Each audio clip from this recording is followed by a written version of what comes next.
Ako si Troy, tigasin ako sa husband. For today's video, nagkayayaan kasi yung mga tropa. Mag-night ride daw kami sa gabi, tsaka kahit short ride lang sa malapit. Bakit ka naglilinis ng motor? Ha? Bakit ka naglilinis ng motor? May ride kami, marilaki. Galing ah. Pala desisyon. Okay.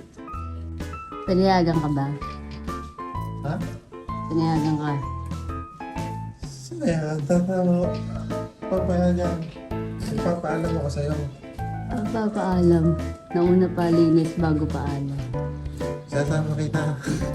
Ayaw mo papayagan. Isasama kita. Saan tatamo? Kala mo mapipigilan mo ako ha?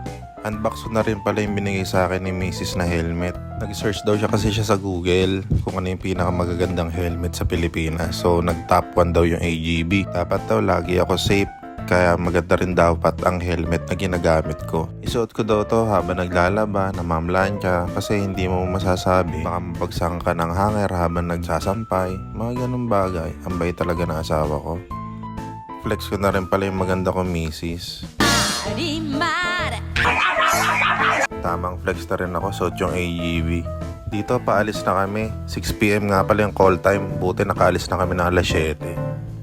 Ito nga pala yung mga kasama namin. Aerox, NMAX, MSI 125, tsaka yung isang Fascio.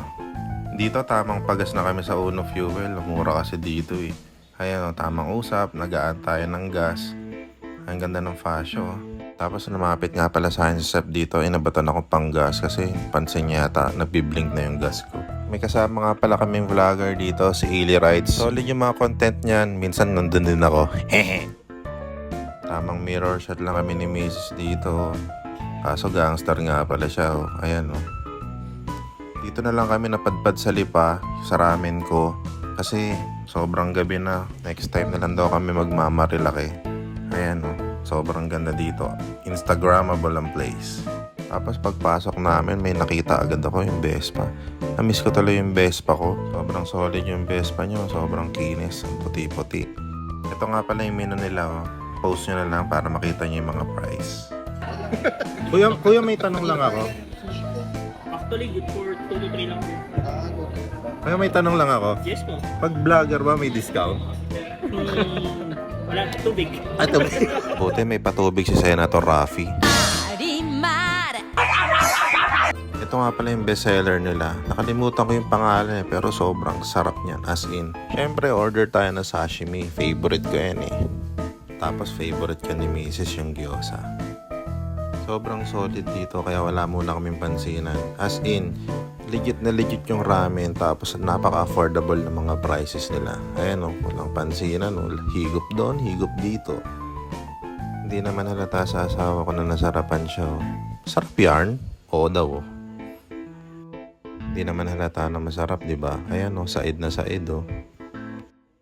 Dito tamang pahinga kami o. Nagtitiktok pa nga si Sep. Kitang-kita sa CCTV. Napapanood ko kasi ibang vlogger, ganito yung ginagawa. Yung parang candid. Ayun eh, parang walang ginagawa. Tama TikTok lang. Sayaw-sayaw doon, sayaw-sayaw dito. Dito na-realize ko na kahit konti ang tropa mo, basta tunay sa'yo. Dahil sa hirap at ginawa, sila ang dadamay sa'yo. Kayo lang magkakatulungan niya. O diba, motivational. Ito dito nagkape na kami bago umuwi. Ang aga pa kasi. Yun lang.